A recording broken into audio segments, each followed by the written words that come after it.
2, 3, 4. Bye.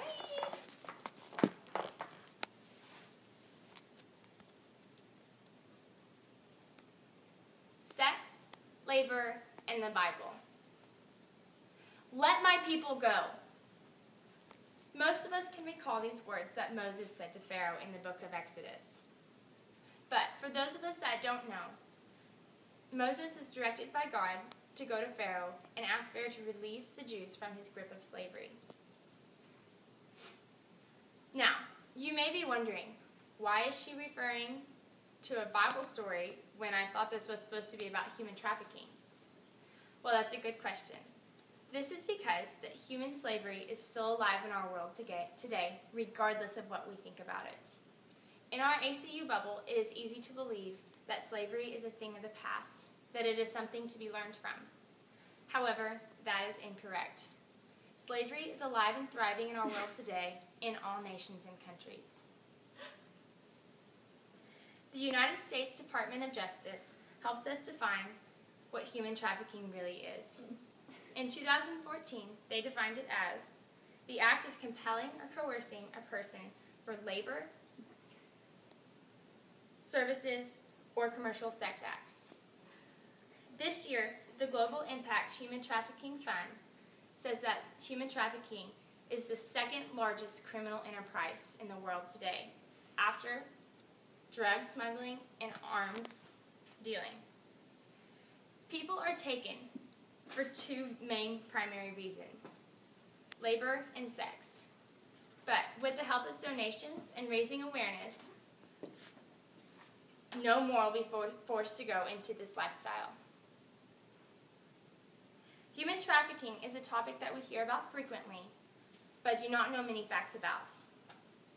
For instance, there are two primary forms of human trafficking. The first is labor trafficking.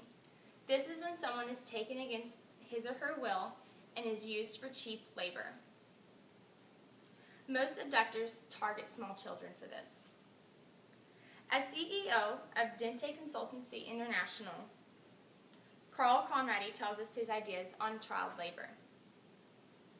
In his 2013 article called Child Trafficking Soldiering, exploring the relationship between the two worst forms of child labor, Conradi says children are easily trafficked because they are not mature enough to understand the implications.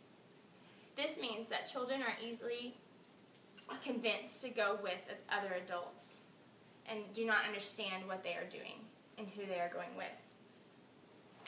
The second most popular form of human trafficking is sex trafficking. This is when a person is made to become a prostitute. Typically, abductors target young women traveling alone. In addition to child trafficking, Conradi also has his ideas on sex trafficking. He says, girls are disproportionately affected by trafficking and are trafficked, in particular for commercial sexual acts and exploitation. Though these statements are frightening, there are tactics we can use to help make a difference. There are multiple ways we can aid victims of human trafficking. For instance, we can make donations to funds that are determined to end human abduction. Among these organizations is the Department of Homeland Security, or DHS. In 2010, DH launched the Blue Campaign, which effectively combats human trafficking through enhanced public awareness, training, victim assistance, and law enforcement investigations. The Department of Homeland Security has provided the United States with assurance of safety and preservation of our way of life, and has helped thwart dangers to United States citizens. Along with the Department of Homeland Security's Blue Campaign is also the Blue Heart Campaign, which is sponsored by the United Nations of Drugs and Crime and was launched in 2009. Through donations, its purpose is to create awareness and go into the battlegrounds to rescue and save victims of human trafficking. They say, in the same way that red ribbon has become an international symbol of HIV and AIDS, this campaign aims to make the blue heart an international symbol against human trafficking. By wearing the blue heart, you will join the campaign to fight this crime. Secondly, it is our job to make loved ones more aware of what a victim of human trafficking looks like. There are many signs that trafficked victims produce and demonstrate. According to the United States Department of State, a few indications that a person has been trafficked are poor and crowded living conditions, fearfulness, and vague practiced answers. Physical abuse may also play into this. Nonetheless, we can make ourselves more aware, but human trafficking is still a very real deal. First, anybody can be a victim to human trafficking, whether that be for free exploited labor or sexual acts. However, there is a way out for these victims. Through donations and raised awareness, we can help rescue them. So, in conclusion, the day of slavery are far from over.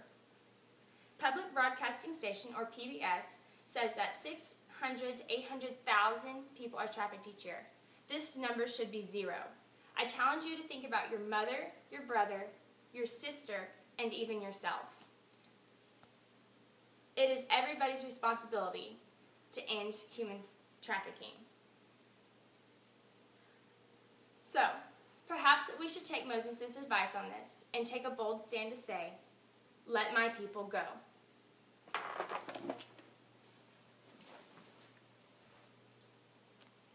Yeah, let them go.